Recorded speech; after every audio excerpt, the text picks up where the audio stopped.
Nobody's too gangster for love.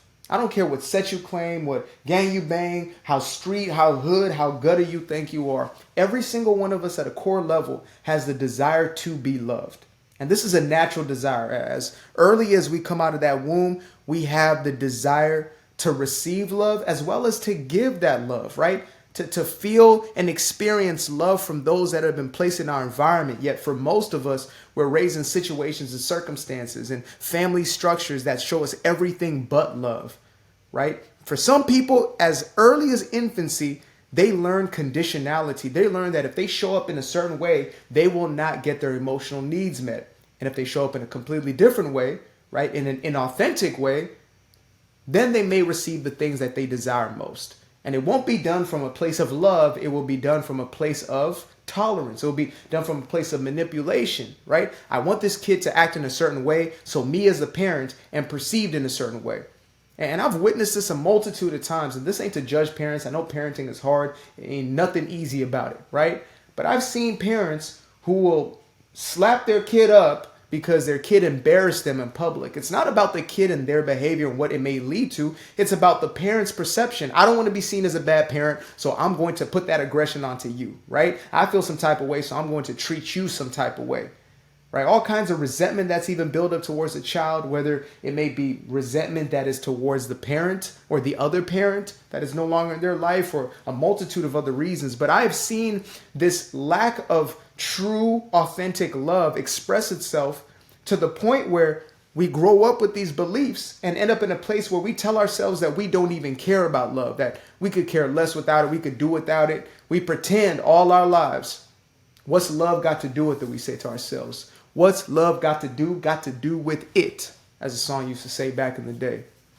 And I'll be honest with y'all, it hasn't been until quite recently that I discovered or accepted the reality that I did not know how to receive love. Now, I would have first told you that, it didn't really matter to me. I didn't care about, affection or admiration or any of these things within a relationship context, when in truth, I was just so emotionally unavailable, so emotionally numbed that I couldn't really be true to myself. I couldn't really see the things that I desired most. But I was in a space where essentially I numbed myself to the point where I could easily justify not having love in a relationship, even an intimate relationship, right? That there was distance in the relationship that I could justify for myself. And finally, I came to a point where I had to accept that this was not normal. This was a byproduct of my own belief that I was not deserving of love. And therefore, I closed myself up from receiving love. In fact, I was so used to conditional love that that's the only love that I could give, and that's the only love I could receive. So I knew how to do things for you and then receive an outcome. I knew how to show up in certain ways and get the outcome. I didn't know how I would exist in a world where I showed up as myself and then I was just accepted. Like, that didn't make sense to me. That didn't register. That math was not mathing for me, right? And I'm no mathematician, but that right there, the pluses and minuses and exclamation, all the weird stuff they start getting in calculus and advanced forms of mathematics, I simply could not calculate. I couldn't make sense of how somebody could come into my life and love me for who I was and accept me for the weird, quirky, awkward, sometimes, seemingly shameful behaviors that I demonstrated. I felt there was so much wrong with me and wrong about me that having somebody walk into my life and see me with all of those things and still want to not only be next to me and around me, but to embrace me, I couldn't do it. And so I ran from the very people that looked to give me this version of love, the true version of love, right? Who weren't looking to just tolerate me for whatever given reason, but the individuals who actually wanted to demonstrate their affection for who I was. Those who wanted to accept me for all I was. I ran from those people, right? One of my closest, not only family members, but just people in my life, cosmic family, is my cousin George. And from a very young age, he was the first one to support me when I started music. And I was a dope boy at the time, and I was, smoking dope, selling dope, right? I was a user and I was a seller. And he was still there for me when most of my family had just seen me as a sort of waste, right? And he saw the vision in me, and he saw the desire I had to make music, even when People around me saw it as a waste of time. And they saw me as distracted, and they saw me as somebody who's going to make nothing of their life. Yet he was still able to see me and love me through all of that. And because I was not used to that version of love, the true version of love, the essence of love, I dipped off. I ran from him. I escaped. I looked for ways in which I could surround myself with those who demonstrated the conditionality. I needed that old mirror to reflect back in order to keep me in a place of familiarity, in order for me to be comfortable enough to go through my life without having to face those inner aspects, those shadow aspects of myself, right? I didn't have to truly face this belief system I held that I was inadequate and I was unworthy, so long as I continued to, people please and do things to get other people's affection. It kept me busy enough to where I didn't actually have to investigate. Because I'll be real with y'all. We may believe that what we want most is to be loved, but when love shows up at our door, it may be the most frightening thing we've ever experienced, because it also has us look internally as to why it is we believe we're not deserving of it. And once we ask that question, now the entire can of worms spills open. Now we have to really investigate our true belief systems about ourselves, right? I can tell myself I love myself all day long, so long as I'm distracted and busy and doing all these things. But as soon as I'm confronted with the reality that that's not the case, and my life is demonstrating that that's not the case, I now got to do something about that. Or at least I have to face that reality and live with that reality right in front of me. It's no longer covered up. It's no longer camouflaged. Now I can see that there is inadequacy. Now I can see that there is unhealed trauma. Now I can see that there are those wounds of old that I have not yet dealt with. And so I am confronted by them. And the moment I'm confronted by them, at least for me, I got to do something about it.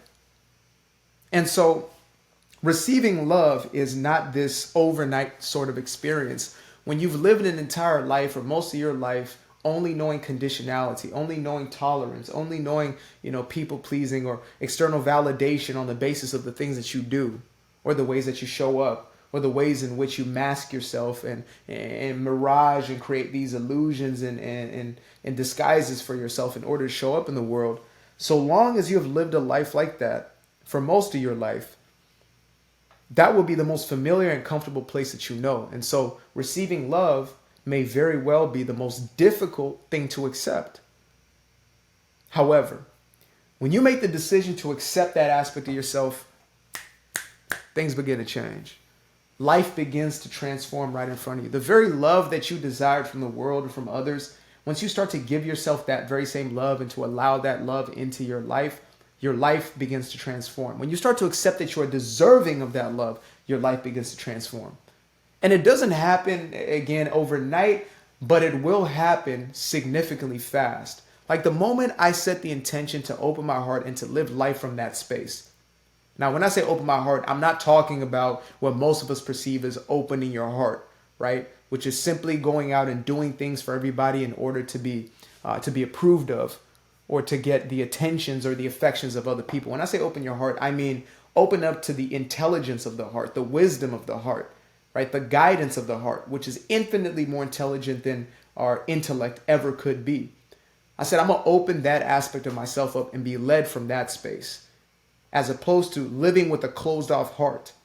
And, one of the most recent quotes I had as a download was, you can only break a hardened heart in the same way you can only break hardened clay and not moldable clay or not soft clay.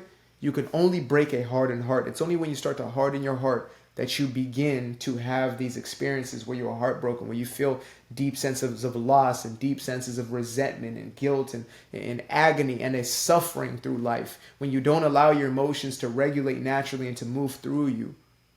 When you lock those emotions up. Because that's what happens when you close your heart, when you harden your heart. All you're doing is storing those emotions within your body. And when you store those emotions in the body, they don't get to regulate and move as naturally. But that's a lesson for a whole nother time. The message for today is really, it's simple. It's making a decision that you're finally going to allow yourself to receive love. And again, I don't just mean a romantic love. I'm not talking about infatuation. Oh, I'm going to let somebody do some things to me. That's not what I'm talking about. I'm talking about allowing people to see you as you are and to accept you for as you are and to allow yourself to be in the spaces and places where there are those individuals and be unapologetic about it.